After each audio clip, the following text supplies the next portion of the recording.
நான் பேப்பர்ல பார்த்தேன். என்ன விஷயம்னு கேட்டீங்கன்னா, நம்ம நாட்டில் 2022 வருஷம் 14,61,476 பேருக்கு புற்றுநோய் வந்திருக்குது. அதுவே 2023 வருஷம் 14,56,922 பேருக்கு புற்றுநோய் வந்திருக்குது. இதுல கணக்கு பாத்தீங்கன்னா 54,023 பேருக்கு வயிற்றுல புற்றுநோயா? அது எதனால வருதுங்கிறீங்க? இந்த யூஸ் பண்ற பிளாஸ்டிக் பொருள்னால தானப்பா வருது. இந்த டெய்லி யூஸ் பண்ண ஒரு நாளைக்கு மேல யூஸ் பண்ணக்கூடாத அந்த பிளாஸ்டிக் பொருள் யூஸ் பண்றதுனால தான் அந்த வயிற்றுல புற்றுநோய் வந்திருக்குது. அதனால தம்பி, இப்போ நாம நினைச்சா கூட நாட்டை திருத்த முடியாது.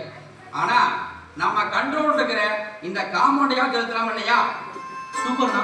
அதனால கண்டிஷன் எனக்கு ரொம்ப பிடிச்சிருக்கு. நான் கண்டிப்பா அதை ஃபாலோ பண்ணுவேன்.